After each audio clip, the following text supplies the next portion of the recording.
Hello children, myself Divya Sharma from Shiv Jyoti Educational Group, Kota. Today we will be studying our next chapter in social studies, that is chapter number 19, the struggle for independence. So take out your books, Getting Ahead in Social Studies, page number 142. Now children, the British ruled over India for about 200 years. And the people of India decided to do away with the British rule, and some of the great people also revolted against the British in the year 1857, and it is also called the First War of Independence. We have read this in the previous chapter.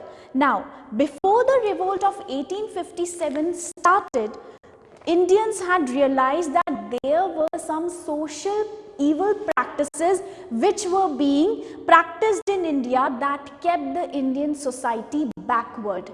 And these practices, these social evils were caste system, killing of female babies, child marriage, Sati Pratha. Now Sati Pratha is a kind of practice wherein at the time of funeral of the husband, the widow burns herself alive. That was the Sati Pratha.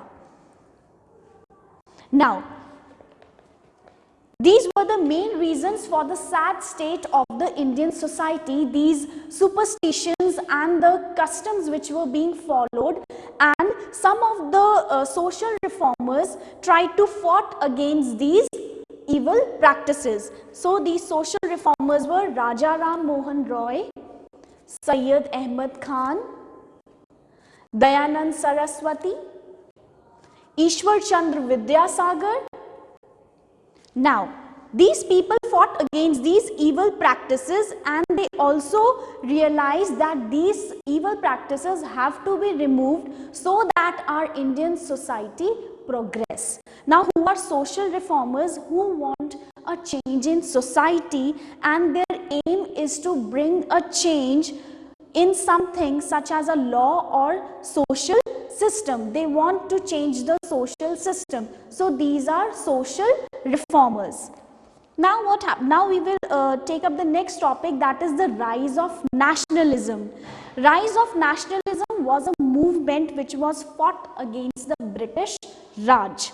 And nationalism is a feeling which generates sentiments for our own country. Now, the revolt of 1857 failed, as we learnt in the previous chapter also, that the revolt of 1857 failed, but the Indians realized the injustice being done to them by the British people, and they also realized the beauty of freedom and independence, that if they stand united together, they can get freedom from the British rule. Now, the people most affected by this thinking were the educated Indians, and they became more dissatisfied with the British rule. They did not wanted the British rule at all. And many of these people and some Englishmen who supported them, they formed the Indian National Congress in the year 1885, and its first session was held at Bombay, which is now called Mumbai. Children, here you have your first internal question. First internal question is, in which year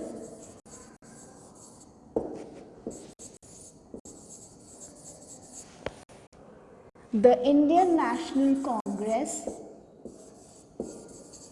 the Indian National Congress was formed?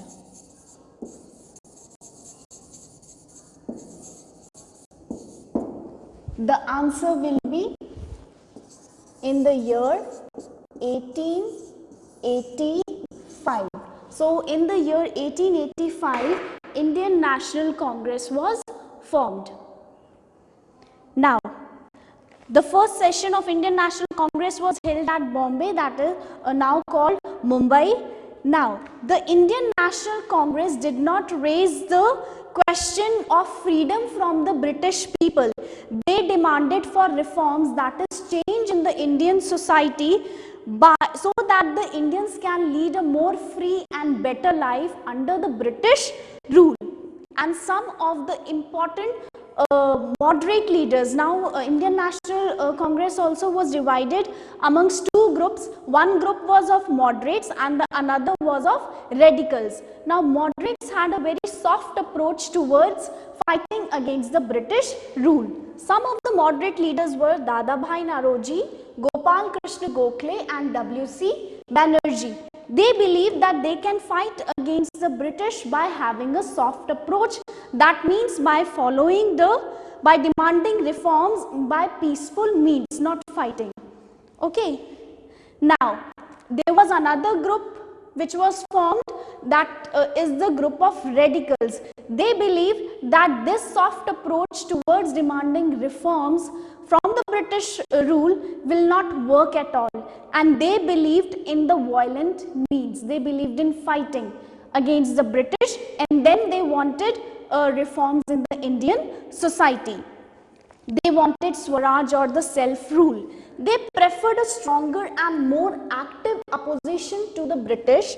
They wanted Swaraj or self-rule for Indians. They wanted complete freedom. They wanted to have their own self-rule, and that was the group of radicals which fought against the British by following the non-violent means. Now, some of the important leaders of the group were Bal Gangadhar Tilak, Bipin Chandra Pal and Lala Lajpat Rai, who were together called Lal Bal Pal. Bal Gangadhar Tilak, Bipin Chandra Pal and Lala Lajpat Rai were some of the prominent leaders of the radicals group.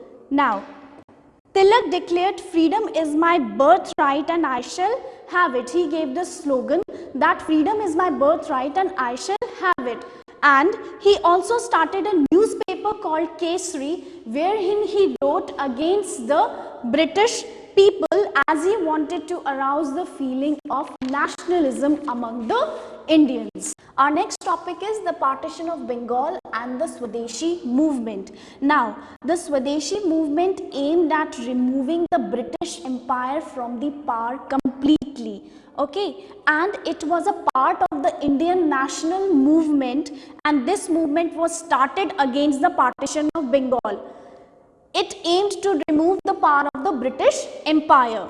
The British were worried about the growing feeling of nationalism among the Indians. Now, as I told you that Bal Gangadhar Tilak wanted to arouse the feeling of nationalism among the Indians, and when the British saw that the feeling of nationalism is growing, they were worried. They realized that if the people of India got united, they could easily throw the British out, and they then realized that if all the Indians get united, they can easily throw the British rule out. One of the ways in which they could prevent Indians from uniting was to divide them on the basis of religion. Now, what did the British people do? They thought that one of the ways to prevent Indians to come together was to make the policy of divide and rule, and to divide them on the basis of religion. At that time, the feeling of nationalism was the strongest in Bengal, and at that time, why the British decided to partition Bengal? Because in Bengal at that time the feeling of nationalism was very high. So they decided to divide the people on the basis of religion, and then they divided into two parts, one for the Hindus and the other for the Muslims. And Lord Curzon, the Viceroy of India, announced the partition of Bengal in the year 1905. Now, the Indians protested strongly against the division of Bengal. The anger in the people gave rise to Swadeshi movement. Now, the partition of Bengal gave rise to the Swadeshi movement. Now, what does the word Swadeshi mean? Swadeshi means own country. That is your internal question number 2. What does the word Swadeshi mean? The answer is Swadeshi means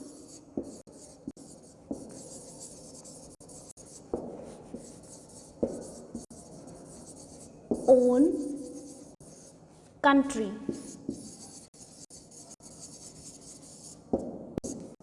So these are the two internal questions from the chapter 3, wherein the people pledged over here means promise. The people promised to use goods made in their own country and boycotted British goods.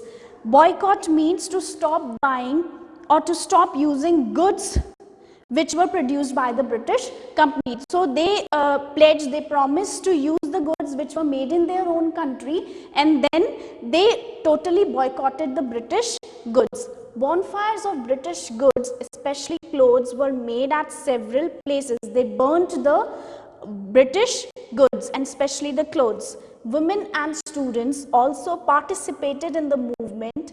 It started in Bengal but soon spread to other parts of India. Now, women, students, all of them participated in the movement, and slowly the movement spread in all parts of India. The British tried to ruthlessly put down the movement. People were fined and mercilessly beaten. Now the British became more cruel towards the Indians. They beated them and they fined people. But ultimately, the opposition of the partition of Bengal was successful and the British were forced to reunite it. But what happened? British tried many efforts, but the opposition against the partition of Bengal towards the British was successful, and the British finally were forced to reunite the people. Now our next topic is activities of the revolutionaries. Who are revolutionaries? They believed in using the violent means to fight against the British rule. They were even ready to sacrifice their life for the country. After the partition of Bengal, several young Indians started using more violent means to fight the British. Now, there was a lot of anger amongst the Indians after the partition of Bengal. So, several young Indians decided to use violent means to fight against the British people.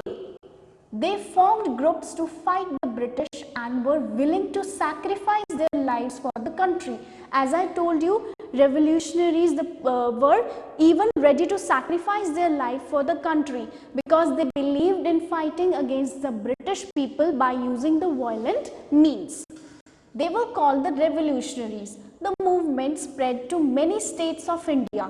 Important revolutionaries were Aurobindo Ghosh, Barun Ghosh, Khudiram Bose, Chandrasekhar Azad, Bhagat Singh, Sukhdev, Rajguru and Udham Singh. These were some of the important revolutionaries who fought against the British and were ready to sacrifice their life for the country.